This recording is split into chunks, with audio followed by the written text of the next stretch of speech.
Okay, it's fight week, guys, and ordinarily I'll do a straight up keys to victory or a breakdown type of video, but not today. This one's a little different because as an analyst, you have to ask questions, and if the answers don't make sense, you become skeptical. Something doesn't make sense here, and it causes me to think shenanigans are going on, especially when you look at the full picture. Now, here are the caveats of this video before I begin. Okay, I have to do this for credibility's sake, because this is more of a conspiracy theory than a prediction video. So, I'm going to start by telling you who I think will win. I'm not going to wait till the end of the video and force you to watch. I'll tell you who I think is going to win. So, if you don't want to watch the rest of this video, you can leave now. I believe Deontay Wilder will win on Saturday night. So if you don't want to hear a conspiracy theory, you can stop the video now. Okay, for those who want to continue watching, entertain me for a minute. Alright? I don't think this fight goes much. I don't think it gets beyond the halfway point. Hear me out. If you don't think the fight between Deontay Wilder and Malik Scott was a fix, I'm not going to convince you to agree with my prediction. If you don't think Deontay Wilder is a fighter who's been protected for pretty much his entire professional career, I'm not going to convince you to agree with my prediction. If you don't think the ORTIZ drug case involved a brown paper bag full of money sent to ORTIZ so he could sit out a few months while certain things played out, I'm not going to convince you to agree with my prediction. If you don't think Stavern was held over for a rematch where he was penciled in to lay down, I'm not going to convince you to agree with my prediction. If you aren't suspicious that count them, three guys, Andres Warzik, Alexander Povetkin, and Louis Ortiz all failed drug tests when they were supposed to fight one guy, Deontay Wilder, I'm not going to convince you to agree with my prediction. Okay, let's start here. Can we admit that the Wilder versus Malik Scott was fixed? I mean, can we admit that that fight was fixed? I mean, go back and watch it. It'll only take 2 minutes out of your life. 30 seconds to find the video on YouTube, and a minute and a half to watch the fight. That's how long it lasted. Same deal with the Audley-Harrison fight. When you watch the Audley-Harrison fight, two things to watch. First, watch how wild Deontay swings after Audley goes down in the corner. He's like not down. So Wilder's still following up with shots to try to actually make sure he's out on the canvas. And Wilder, he fell from swinging so hard. It's funny. He jumped right back up. You got to watch it though. That was hilarious. Then as he goes to a neutral corner, Audley tries to get up. But keep an eye, don't watch Audley. Keep an eye up on an eye on Deontay in the neutral corner, celebrating as if he knew Audley wasn't going to continue. It was suspicious to me. Kind of like the Ali thing where he's up and dancing before his corner even got the word that Sonny Liston retired. And I'm like, come on, man. Like, you're dancing too early, as if you knew what the deal was. Well, all right. Even if you don't give me the Audley Harrison one, you got to give me the Malik Scott one. Come on now. Mind you, those two are good friends. I mean, and then all this hugging took place after the fight. And then Malik Scott gets back into the ring with Louis Ortiz and goes into survival mode and pretty much last all 12 rounds. So take a look at that. I just have this strange feeling that the Cuban has been bought out behind the scenes, just like Staverne's punk ass was in that rematch. Deontay Wilder's team, okay, his team has always protected him from guys who had, let's say, more than a 35% chance to beat him. So here's my question to the conspiracy theorists out there. So if you're protecting him, why would you put Deontay Wilder in with the boogeyman of the heavyweight division, Ortiz, a guy that pretty much everybody tried to avoid fighting because it was a high-risk, low-reward type of deal? Why, if you've been protecting him all this time, would you put him in with Ortiz before, keyword, before the big money fight against Anthony Joshua? It makes zero sense. Unless, of course, the boogeyman is coming to lay down on Saturday night. I'm just connecting the dots. With the Malik Scott fights, they both had the Staverne step aside, the failed drug test. But then, and speaking of that, the failed drug test. But then the WBC wouldn't suspend Ortiz. The WBC instead said that they want to look out for Ortiz's health. What the heck does that mean? Here's the thing. You go back in boxing history, please. Accept this case. If you aren't going to suspend Ortiz and instead determine his team simply forgot to add the blood pressure medication to the list,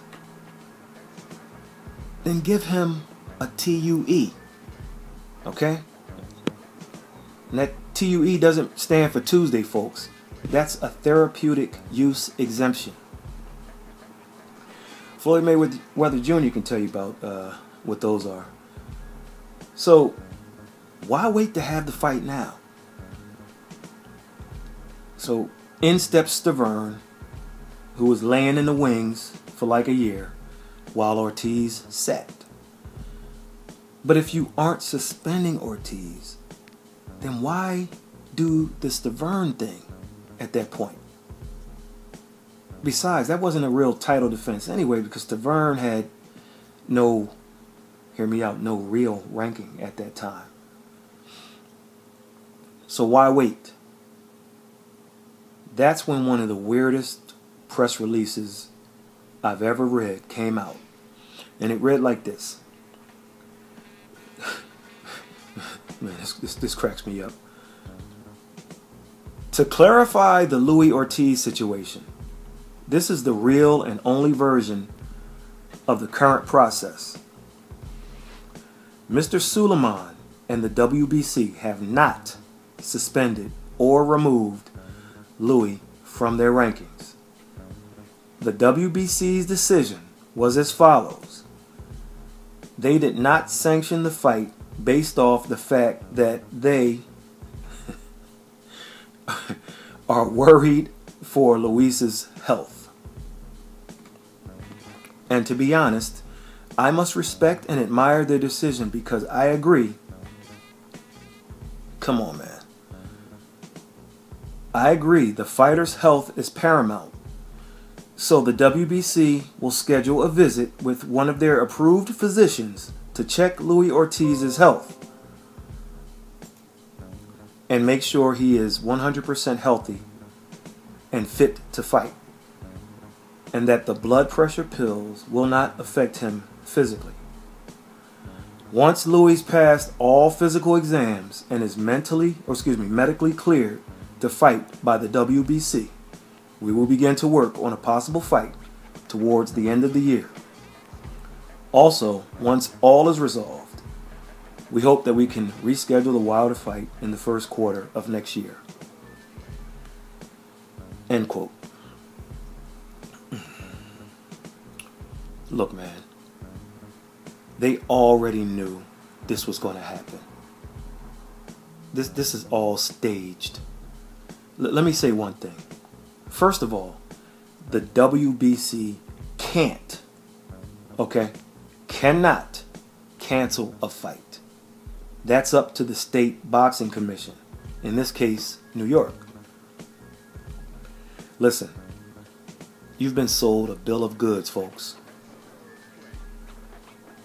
This is complete BS.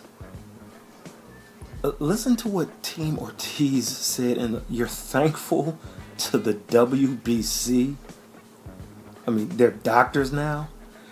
This is a scam, and I can't believe people are buying it. Media people at that.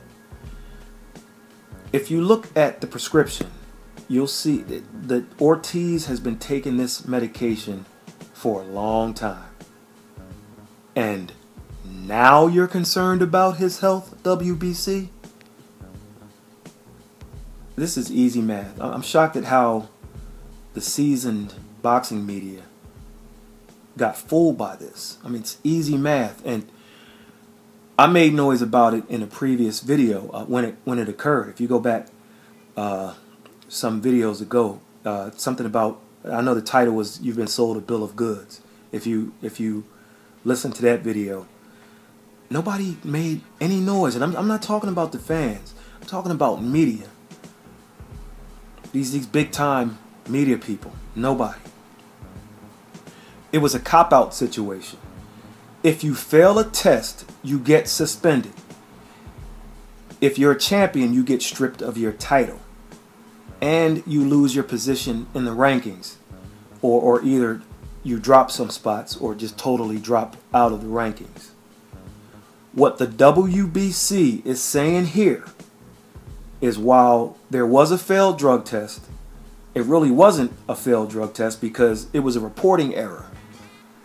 And since we realize it's a medication he has to take, but his team failed to report it, we'll give him a pass. But do you know what that pass should have been? A therapeutic use exemption. If you buy into the nonsense that the WBC cares about a guy's health, come on, man. I mean, for the media not to have attacked this crap is just beyond me. Team Ortiz respects and admires the WBC's decision. I just don't think this fight will be on the up and up, no matter what the outcome. All right, so let's jump back to suspicion. So Wilder makes another fight. Then all of a sudden, Povetkin fights. Couldn't do the Wilder fight. But wait a minute, I thought he was suspended. So if he wasn't, why not fight Wilder as planned? I'm talking about Povetkin. If he was, then how's he fighting a sanctioned bout? Like, it doesn't make sense all of a sudden. as soon as Wilder books a date with another opponent. Like, it's like, So Wilder gets a layup, and then Ortiz fights, and guess who happens to be ringside? Deontay. Then Ortiz's statement was, I just so happened to see Wilder ringside, and so I called him up into the ring. Paging Vince McMahon. Come in, Vince McMahon. I just so happened to see Wilder ringside, so I called him into the ring. What in the name of the WWE is this? I just so happened to see him ringside. Yeah, right. So, let's see. I got the Malik Scott thing out of the way. I got the Ortiz WBC thing out of the way. I got the Warzik, Ortiz, and Povetkin mystery out of the way. Okay. So let's go back to Stavern. We're going to talk about failed drug tests. The WBC sanctioned an interim title fight involving Berman Stavern, despite his failed drug test. See, you didn't do it with Ortiz, but now you're allowing Berman Stavern to fight after he failed a test. But it gets a little bit worse. And I'll tell you why this is a con, because we're talking blood pressure medication for Ortiz. Stavern tested positive for DMAA. DMAA has been on the banned drug list since 2010. Folks, DMAA ain't exactly blood pressure medication. It's used for weight loss, muscle building, and overall performance enhancement. In 2013, the FDA received a report of 86 athlete deaths and illnesses related to DMAA. So let me get this straight. You don't sanction Ortiz because you're concerned with his health. Yet, you allow Stavern to fight for a title with a drug in his system tied to hundreds of deaths. And those are just deaths of the athletes that were reported to the FDA. So let me ask you this. Where was the concern for Stavern's health? Where was the WBC-approved physician assigned to check Stavern's health like you assigned to Ortiz? Maybe it was the $75,000 fine Stavern paid that made it a moot point, huh? You got Major League Baseball players getting 50-game suspensions for using DMAA. You had Enzo Maccarinelli, a well-known cruiserweight boxer, who got a 6-month ban. So, knowing the WBC allowed the fight between a dirty Stavern and Povetkin, who had a situation of his own, you'd figure Team Ortiz would sue for injunction. Now, the Stavern-Povetkin fight wound up not happening, but it was approved, and then there's a little injury thing, and then all of a sudden it's Wilder versus Stavern. So Team Ortiz at that point should have sued for injunction, thus forcing the Wilder fight to take place last November. And Ortiz is on a time clock now, age-wise, so you figure he wanted it sooner than later. I mean, once again, we're talking about blood pressure meds, not a stimulant like DMAA. So instead of suing, however, Team Ortiz says, we respect and admire the WBC decision. There's only one thing I can come up with in this case. Money exchanged hands. An agreement was made and money exchanged hands, indicating Ortiz will get his shot at Wilder before Wilder gets Joshua. That's what happened. Folks, you've been sold a bill of goods. Now let's get back into the protection thing. Deontay Wilder recently said he'd knock out a prime Mike Tyson. Lennox Lewis chimed in and tried to check Deontay. And then Deontay fired back and pretty much said he beat both of them. So let's look at a few things. This will be Deontay Wilder's 7th title defense. Okay? He got a title shot in his 32nd fight. Now let's look at Mike Tyson first. Tyson got his title shot in his 28th fight. He beat Trevor Berbick. Wilder beat Berman Stavern. So let's look at Tyson's defenses. Okay? He beat Bone Crusher Smith. So he won the WBC title from Berbick and then unified in his first defense. So after one defense, he became the WBA and WBC unified champion. His next defense was against Pinklin Thomas. After that was another unification versus Tony Tucker. So Mike Tyson was now the undisputed champion. Undefeated and undisputed. He was the WBA, WBC, and IBF champion. His next defense was Terrell Biggs. After that, Larry Holmes. Next, he defended against Tony Tubbs. Following that was Michael Spinks. After that was Frank Bruno. After Bruno was Carl the Truth Williams. Next was Buster Douglas. All right, so he lost. Then he fought Henry Tillman, Olympic medalist, Alex Stewart, knockout dude, Razor Ruddock twice, and then he went to prison. He got out and he fought Holyfield twice, France Botha, Andrew Galata, Lennox Lewis. A lot of good names, right? A lot of good names there. Okay, another thing. In Tyson's 18th fight, he fought Jesse Ferguson. In his 20th fight, he fought James Quick Tillis. These guys aren't pushovers. Now, I said it took 32 fights for Deontay to get his title shot. The only reason Mike Tyson didn't get a title shot until his 28th fight was twofold. Not only did Mike Tyson knock out so many dudes early, but in 1986, Mike Tyson fought 13 times. Okay? A year before, 1985, Mike Tyson fought 15 times. Okay? All right, let's go to Double L, Lennox Lewis, Lennox the Lion. In Lennox Lewis' 16th fight, he fought Mike Weaver. In his 18th fight, he fought Terrell Biggs. In his 22nd fight, he fought Razor Ruddock. In his 23rd fight, he won the WBC world title in a hard-fought victory over Tony Tucker. That was a close fight. I remember that. His first defense was Frank Bruno.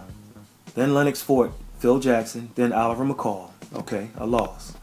After a couple of confidence-building wins, he beat Tommy Morrison and Ray Mercer back-to-back fights.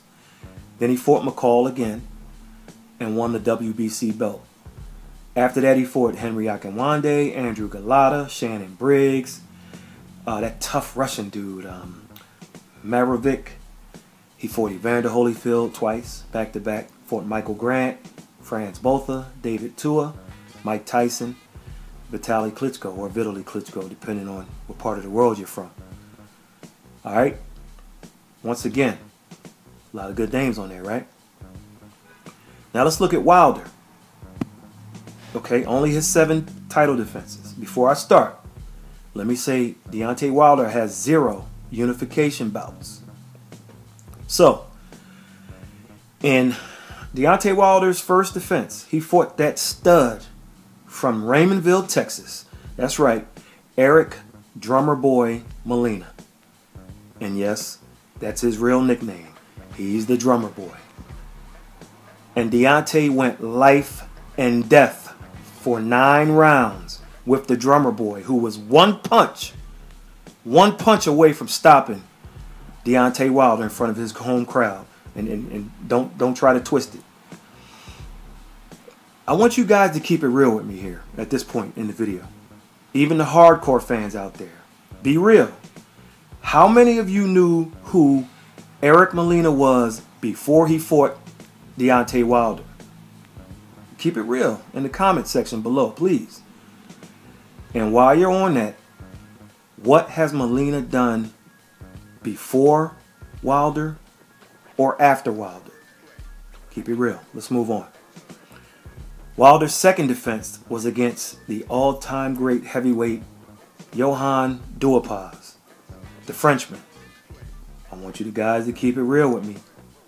How many of you knew who Johann Duhaupas was before he fought Wilder? Once again, keep it real in the comments section. And while you're on that, what did Duhaupas do before Wilder? And what has he done after? Let's move on. Wilder's next defense was against the Polish Rifle, the great Artur Szpilka. How many of you knew who Artur Szpilka was before he fought Wilder? Keep it real in the comments section below. And while you're on that, what had Szpilka done before Wilder? And what has he done after Wilder? Let's move on. Next, Wilder beat an absolutely shot and typically overweight Chris Arreola. Okay, that's a name on his resume. I'll give it. I'll give him that one. He's a name, but he wasn't coming to win. He was shot and he was fat. Most of you guys knew him before Wilder, but what has he ever done before Wilder or after Wilder? Nothing. Let's move on. Then Wilder fought Gerald Washington. Here's a guy who's known more as a football player at USC than a boxer. And Wilder struggled with this guy's jab for 5 rounds. So if he's struggling with Gerald Washington's jab for 5 rounds, if Ortiz comes out and he's Ortiz and not this guy taking a payoff, what do you think his jab is going to do to Wilder?